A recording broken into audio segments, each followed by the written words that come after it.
Qu'est-ce que c'est que cette petite chose? Qu'est-ce que c'est que ce truc? Eh ben, ça, c'est un liner lock de Fabrice Lebigre, un coutelier du Havre. Et aujourd'hui, on va regarder ensemble ce joli couteau d'artisan qui a été réalisé pour moi. Allez, c'est parti!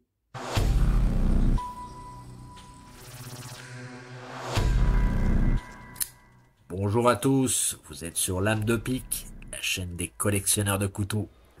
Que vous soyez un accro du flipper ou un fanat du roulement à billes, ou au contraire un blasé de l'ouverture assistée, bienvenue à tous sur Lame de Pique, la chaîne des passionnés du canif. Alors ça, c'est un liner lock réalisé donc par Fabrice Lebigre. Alors c'est un petit couteau qui n'a pas encore de nom, hein, il n'a pas nommé son modèle, mais c'est un joli couteau qui a été fait donc entièrement à la main, couteau d'artisan, hein, sur commande, pour moi. Alors déjà, ça, c'est un couteau qui fait, alors on est sur du 20 cm pour, alors moi je l'ai pesé à 145 grammes.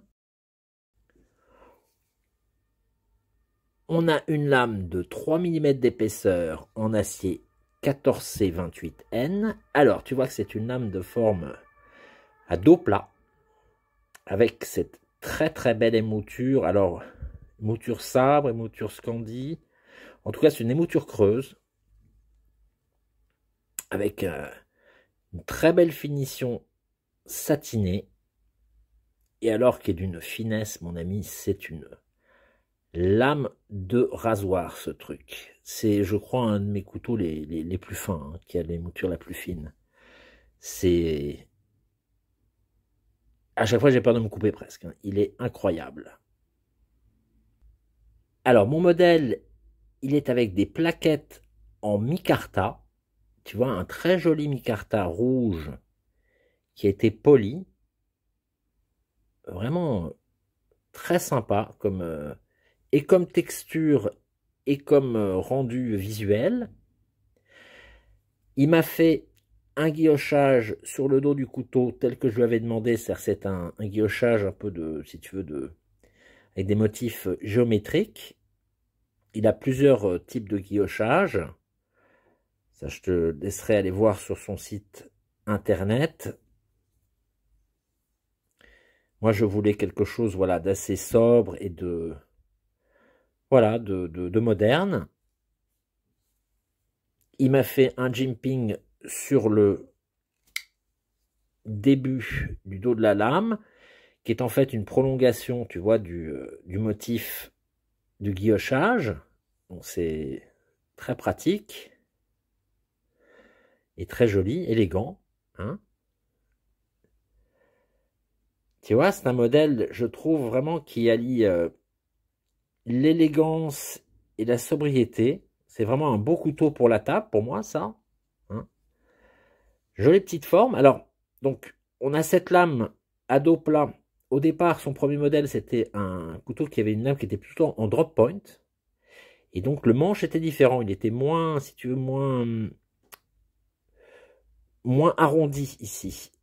Là, bien sûr, pour accommoder cette forme de lame, eh ben, c'est un petit peu plus arrondi. Et je trouve que c'est pas mal du tout. Alors, ça manche ergonomique puisqu'il est vraiment basique, très simple. Donc, grand manche, tu tiens à pleine main dessus, hein, avec 4 doigts. Moi, avec mes mains de joueur de harpe, ça me va très bien. Le jimping est juste où il faut. Alors, c'est pas un couteau léger, mais c'est pas non plus ce que je recherchais. Je voulais quelque chose de, tu vois, de solide, voilà, un couteau, sentir que j'ai quelque chose dans la main, et puis avoir une pièce que je peux sortir quand je vais dîner et qui va vraiment me satisfaire pour la table. Donc c'est un couteau avec un liner lock qui est très bien engagé, comme tu peux le voir. Alors quand je l'ai reçu au départ, je l'ouvre, je trouvais que c'était engagé, tu vois, peut-être à la moitié de ça. Alors j'ai paniqué un petit peu, puis j'en ai parlé à Rodolphe, qui avait déjà eu plusieurs modèles de ça. Il m'a dit, mais non, c'est parce qu'il est tout neuf, le couteau va se faire. Et effectivement, je l'ai ouvert et fermé plusieurs fois, et maintenant, bah voilà, la lame s'est placée, si tu veux, ça s'est réglé. C'est un couteau qui est fait artisanalement, hein, donc hein, c'est pas industriel, donc ça se met en place. Et puis maintenant, regarde-moi ça, c'est parfait, quoi. C'est parfait. Vraiment, c'est parfait. En plus, c'est joli. Tu vois, l'intérieur a été poli aussi. Il y a un bon accès à ce Linerlock sans non plus que ce soit trop évident, tu vois. Il y a une souplesse. C'est sur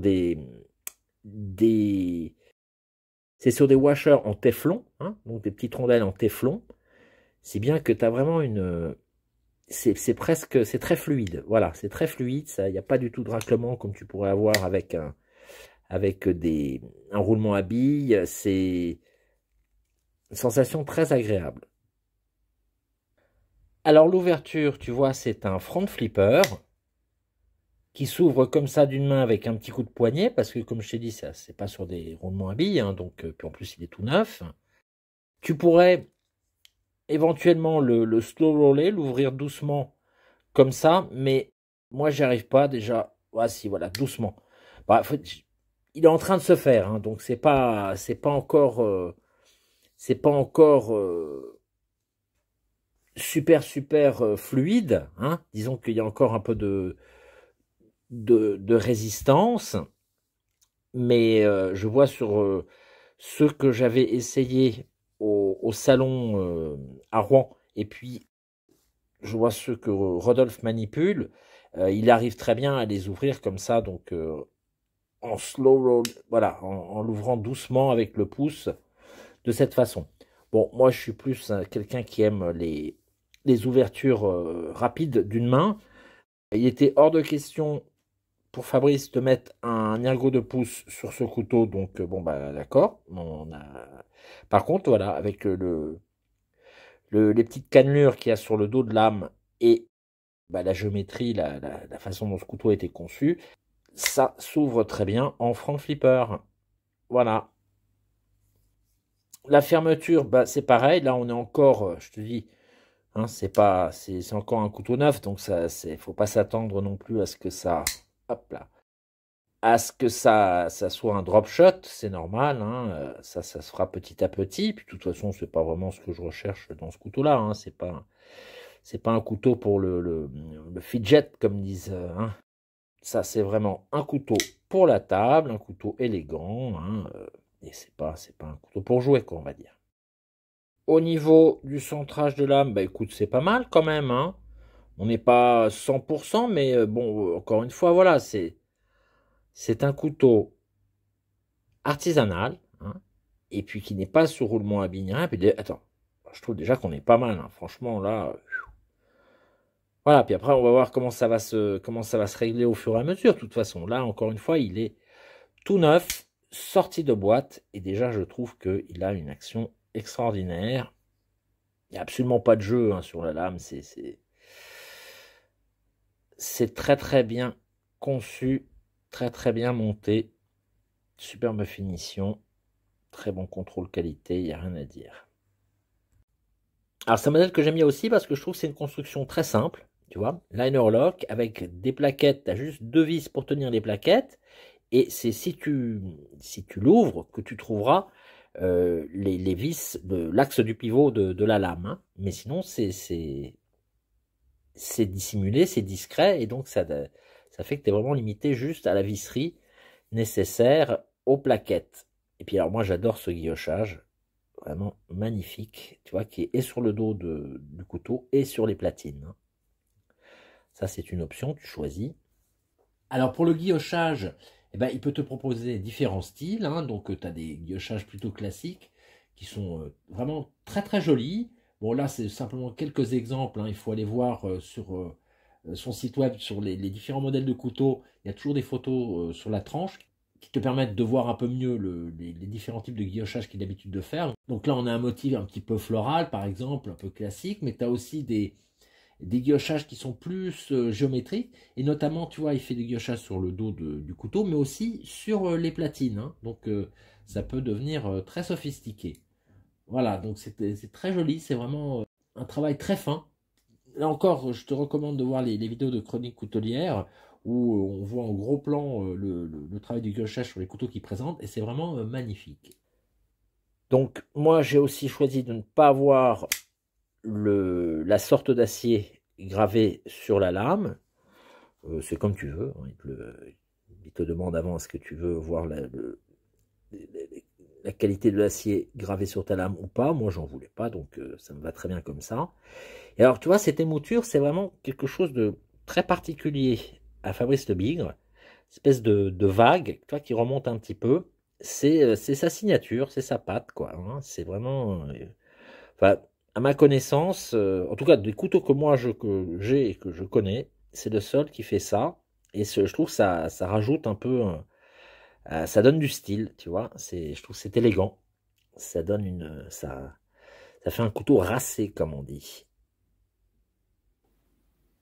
Et dis bonjour à Harry et abonne-toi. Alors, Fabrice Lebigre, c'est un coutelier que j'ai découvert en regardant une vidéo de Chronique Coutelière.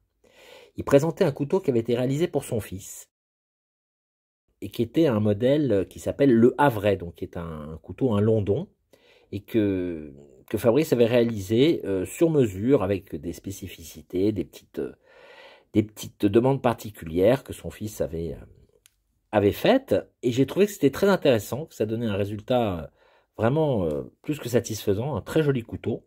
Et donc par la suite, j'ai été regarder les autres vidéos de Chronique Coutelière sur les couteaux de Fabrice Lebigre, et j'ai vraiment été conquis. J'ai trouvé que c'était des couteaux très élégants, sobres, vraiment bah, écoute, intéressants pour des couteaux d'artisan, tu vois, parce qu'ils sont pas non plus très très chers. Donc pour moi, c'était une bonne façon de rentrer dans ce milieu-là, de faire connaissance un peu avec ce type de couteau. Et puis par la suite, j'ai rencontré Fabrice Lebigre au salon normand de l'artisanat coutelier, hein, c'était à Rouen en novembre dernier. J'avais fait une petite interview de lui, que je te recommande d'aller voir aussi. Et il m'avait expliqué son travail un peu plus en détail, et j'avais trouvé ça vraiment génial, très intéressant. Un garçon, un monsieur très sympathique, et puis vraiment naturel, authentique, et puis qui est vraiment un amoureux des couteaux, quoi, hein. Alors, Fabrice Lebigre, donc ce coutelier forgeron du Havre, ben, je trouve qu'il a un travail intéressant parce que c'est assez varié.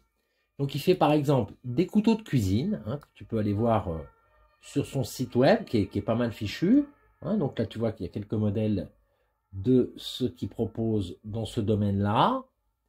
Il fait aussi des couteaux de table.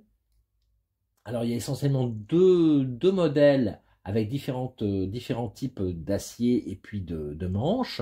Alors là, je te conseille d'aller voir une vidéo de Chronique Coutelière qui a fait la revue d'une paire qu'il avait et qui est très intéressante. Et tu verras que c'est des couteaux qui sont vraiment très élégants, très sympas. Ça, ce sont ces couteaux de table. Mais tu as aussi des couteaux forgés. Alors les couteaux forgés, là, ça va être plus des couteaux à lame fixe, des grands couteaux, hein, qui seront un peu plus, un style un peu plus brut. Voilà, on est plus dans le travail de forgeron, hein. Voilà. Et puis, bien sûr, ce qui nous intéresse, les couteaux pliants. Alors là, essentiellement, il a 4 modèles. Il a un premier couteau pliant qu'il appelle le bout du monde, qui est un couteau qu'il a réalisé, qui est conçu pour les skippers. Donc c'est vraiment un couteau de marin, et qui a la particularité de pouvoir être utilisé ouvert comme fermé. Parce que tu vois, quand il est fermé, la lame est à l'extérieur, hein, la lame dépasse. C'est un couteau pliant qui est vendu dans un étui Kydex, et qui est vraiment un couteau pour les professionnels, hein, un couteau pour les marins, pour les skippers. Modèle très original de sa conception. Et puis alors sinon, il a essentiellement 3 modèles de liner lock, donc modèle comme le mien, avec donc une lame à dos plat, qui va décliner sur 3 formats, un format de 18 cm, un format à 20 cm comme le mien et un format à 23 cm. Et puis bien sûr, il va te proposer différentes sortes d'acier et différentes sortes de matériaux pour les plaquettes. Donc différentes essences de bois, du micarta, du G10, de l'ivoire de mammouth, des bois de serre, enfin voilà, il y a tout un tas d'options possibles. Alors là, tu vois, par exemple, c'était le petit modèle à 18 cm. Là, tu as un modèle comme le mien à 20 cm avec un manche en palissandre et en noyer qui est très joli. Là, c'est avec du bois de mortar. Hein. Voilà, là, c'est en cocobolo. Alors là, on est sur son deuxième modèle de liner lock. Tu vois, avec une lame qui est plus un drop point. Hein. Et tu pourras remarquer que le manche va être un petit peu différent. Il est un petit peu moins arrondi, un peu plus droit que sur le modèle comme le mien. Tu vois, ici, hein, c'est un petit peu plus, ça descend un peu plus bas. Voilà. Alors, ça c'est encore donc ce deuxième modèle avec le drop point. Alors, il a un troisième modèle de liner lock, c'est le Havrais. Donc, le Havrais, c'est un London. Alors, ici, on le voit dans une version donc sans passe lacet. Alors, si je ne me trompe pas, le modèle sans passe lacet, en fait, il est né d'une commande qu'il a faite pour le fils de Rodolphe de Chronique Coutelière, qui voulait un Havrais, mais sans passe lacet. Et depuis, il l'a réalisé, et depuis, il l'a intégré à son catalogue. Donc, c'est un London, un joli couteau, hein, un grand couteau quand même, hein, ça fait 21 cm. Et ça, donc c'est sans passe lacet. Et le voilà dans la version originale, donc avec le passe lacet, un petit peu plus long, presque 22 cm. Hein. Voilà, alors c'est pareil, tu peux demander un guillochage ou pas de guillochage, ça c'est à toi de voir. Voilà, c'est un modèle plus classique, hein, le London, c'est encore un couteau de marin. Hein. Donc voilà, tous ces couteaux, je te recommande d'aller y jeter un œil sur son site web. Tu verras un petit peu tout ce qu'il a fait, ce qu'il propose. Ce sont des exemples, hein, bien sûr. Après, c'est à toi de composer ton couteau avec lui. Hein. Tu vois, là, on voit le guillochage. Là, c'est un guillochage un peu comme le mien, d'ailleurs, comme le mien. Mais tu as différentes sortes. Hein. Donc, il faut regarder et t'inspirer de ce qu'il a déjà fait. Là, c'est sans guillochage, qui peut être pas mal aussi. Hein. Ça, c'est vraiment... ça dépend des goûts de chacun.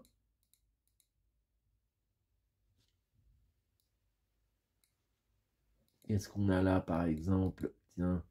Voilà, un guillochage comme une corde, très joli. Hein. Voilà, alors, donc faut aller voir tout ça sur son site web. Hein, je te mettrai bien sûr le lien dans la description de la vidéo. Et alors, sinon, il fait encore une autre sorte de couteau qu'il appelle les créations d'exception. On est par exemple sur ce magnifique sabre à champagne. Alors ça, c'est vraiment un beau travail de forgeron. Regarde-moi ça. Magnifique. Hein. Oh là là. Très très jolie pièce, très très jolie.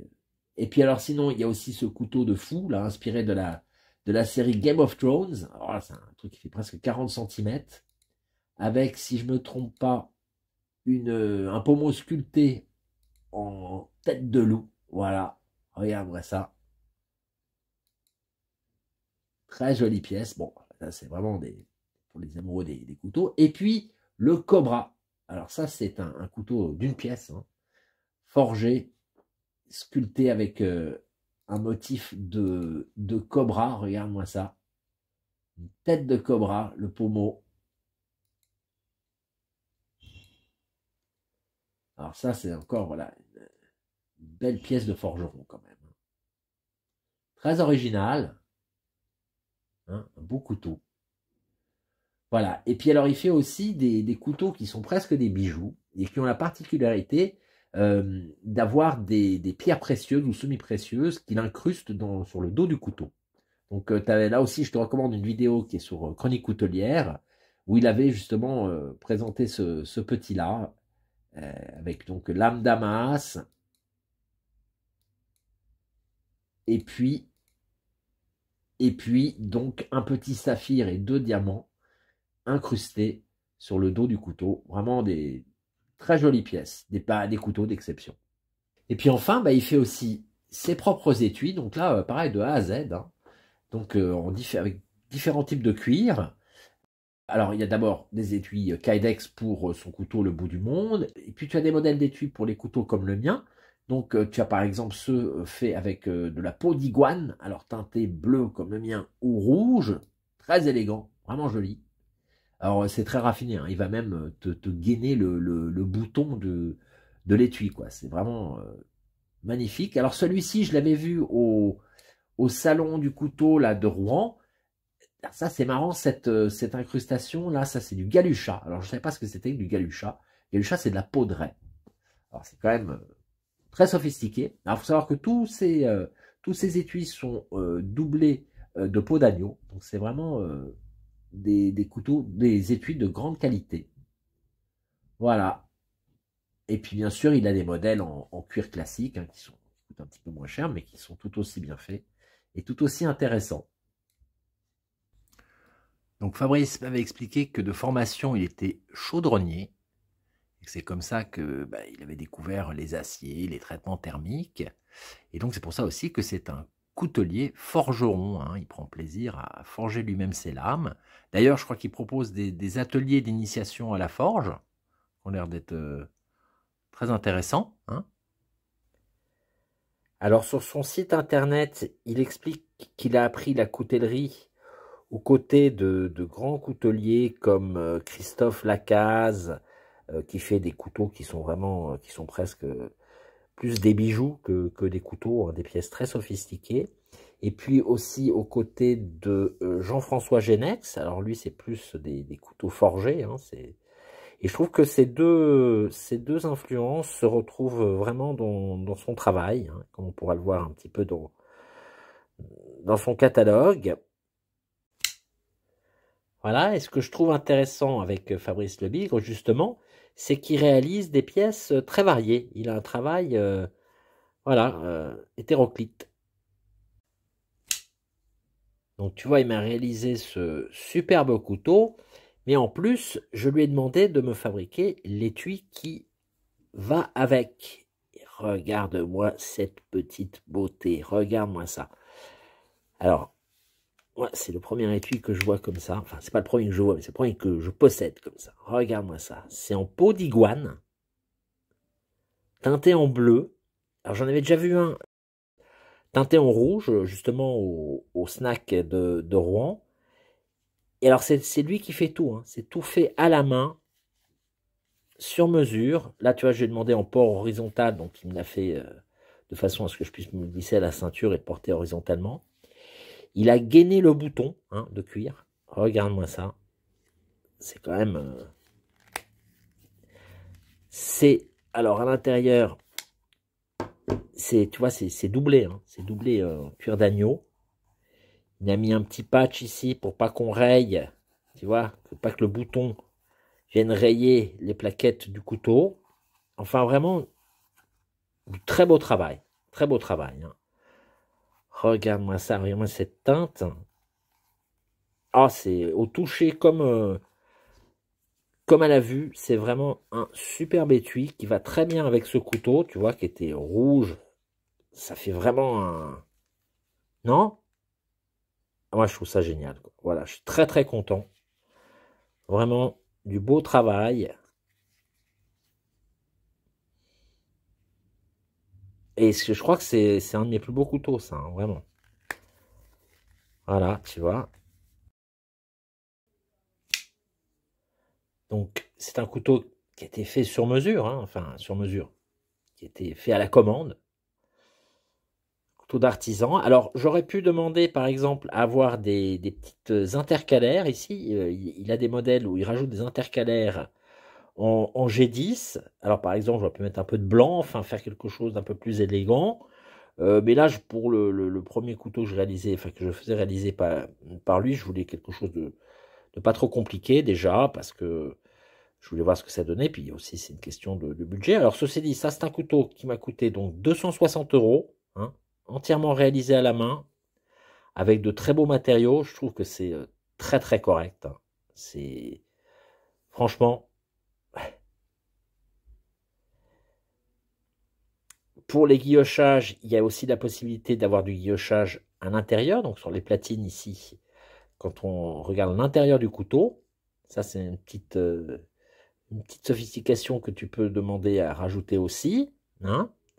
Et puis tu peux choisir un autre type d'acier. Hein. Un acier, il y a du RWL34, il y a de N690, enfin voilà, il y a d'autres aciers de plus haute qualité si tu veux. Moi, le 14C28N, ça me va très bien.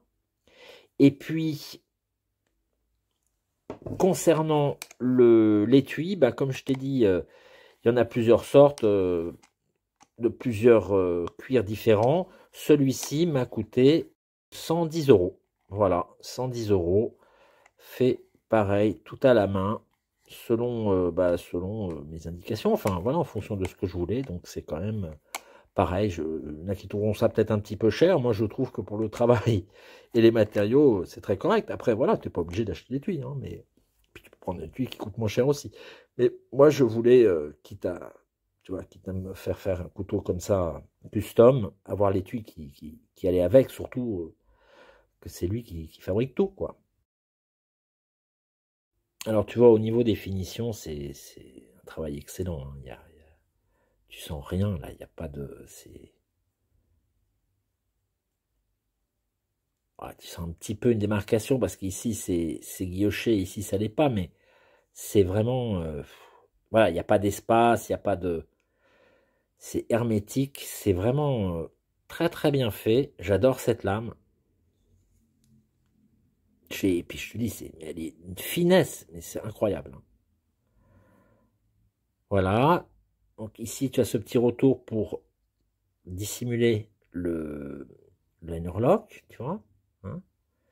C'est la visserie, elle dépasse pas ni rien. L'intérieur est soigné, tu vois. Non, c'est vraiment du beau travail, un super beau couteau dont je suis très content. Hein. Voilà, superbe liner lock de Fabrice Lebigre.